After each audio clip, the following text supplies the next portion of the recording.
اعوذ باللہ من الشیطان الرجیم بسم اللہ الرحمن الرحیم قال امام صادق علیہ السلام من ذکر الحسین علیہ السلام عنده فخرج من عینه من الدموع مقدار جناح ذباب كان ثوابه على الله عز وجل وَلَمْ يَرْضَ لَهُ بِدُونِ الْجَنَّةِ۔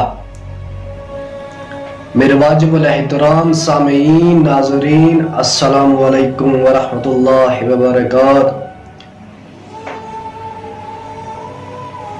مومنین، میں نے آپ کے سامنے چھٹے لال ولایت امام جعفر صادق علیہ السلام کا ایک فرمان پیش کیا ہے، جس میں امام جعفر صادق علیہ السلام فرما رہے ہیں امام حسین علیہ السلام کے غم میں رونے کے بارے میں، یعنی امام حسین علیہ السلام کے غم اور ان کے ذکر کو یاد کر کے رونے والے کا ثواب بیان کر رہے ہیں اور فضیلت بیان کر رہے ہیں۔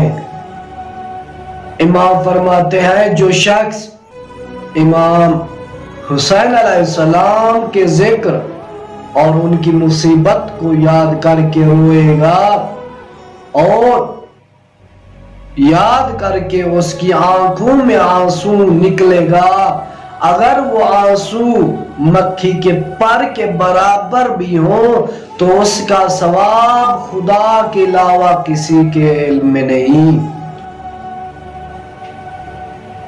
اور امام فرماتے ہیں جو شخص غم حسین میں روئے گا اس کا کم ترین ثواب جو خدا کے نزدیک ہے، یعنی کم سے کم جو ثواب اس رونے والے شخص مومن کو اس کے نام اعمال یا اس کی خوشخبری سنائی جائے گی وہ ہے بہشت کی، جنت کی۔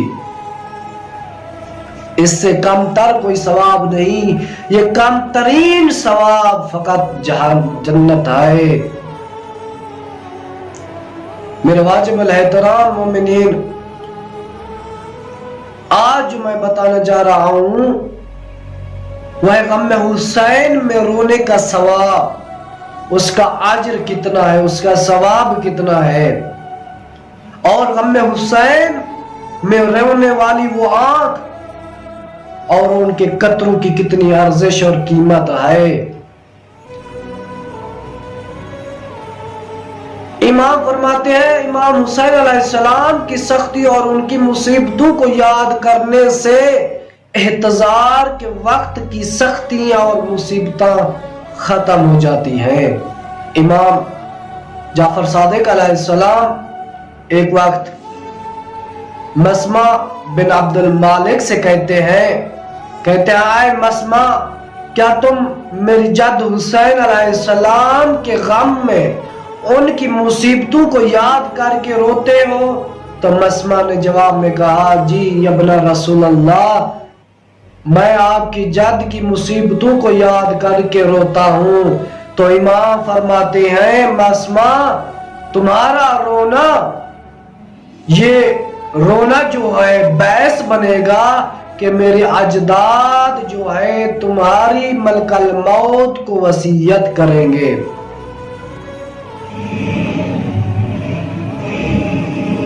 اور یہ رونا جو ہے تمہارا باعث بنے گا ملک الموت جب تمہارے پاس آئے گا تو وہ ماں سے بھی زیادہ مہربان ہوگا۔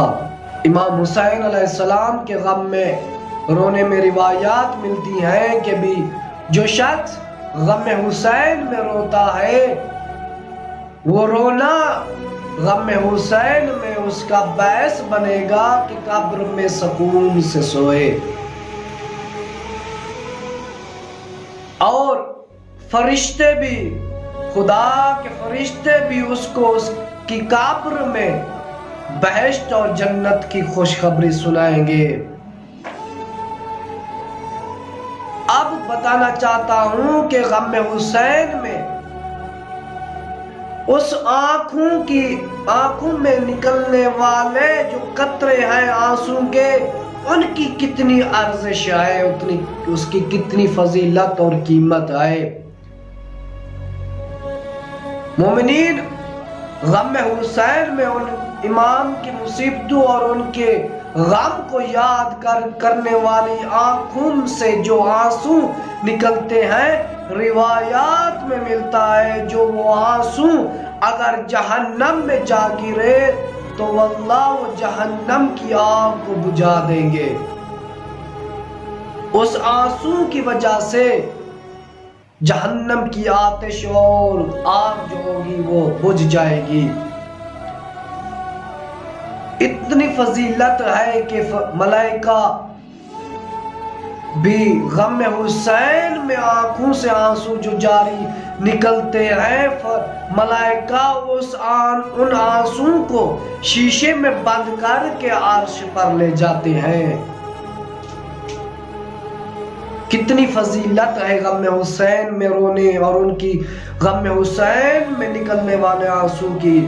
آپ غم حسین میں رونے والے آنکھوں کی جو فضیلت ہے، جو مقام ہے، روایات میں ملتا ہے قیامت والے دن سب آنکھ روئے گی، لیکن نہیں روئے گی تو وہی جو غم دنیا میں غم حسین میں روئی، اور وہ آنکھ قیامت والے دن نور کوثر سے منور ہوگی۔ غم حسین میں رونے والی آنکھ کا اتنا مرتبہ اور مقام ہوگا کہ خدا کے نزدیک محبوب تر ہوگی۔ یہ ہے مومنین میرے واجب الاحترام غم حسین میں رونے کا ثواب اور آنکھوں سے نکلنے والے قطروں کا ثواب اور مقام۔ کتنا مقام ہے غم حسین میں رونے کا۔ امام کی مصیبتوں کو یاد کرنے کا وقت آ گیا ہے۔ ویسے تو غم حسین کا کوئی وقت نہیں، کیونکہ معصومین علیہ السلام فرماتے ہیں جب تمہارا کوئی اپنا اس دنیا سے چلا جائے تو ہمارے غم کو یاد کر کے رویا کرو۔ اب ماہ محرم آ رہا ہے، اہل بیت کے اجڑنے کا موسم آ رہا ہے۔ خدا ہمیں توفیق دے اس ماہ محرم میں غم حسین منانے کی، اور ایسے منائے دل صاف ہو کر، ضمیر کو سچا بنا کر کہ بھی جناب بی بی زہرا سلام اللہ علیہا بھی ہم پر فخر کرے، کیونکہ بی بی اس وقت تک جنت نہیں جائے گی جب غم حسین میں رونے والے کو جنت میں نہ لے جائے۔ والسلام علیکم ورحمۃ اللہ۔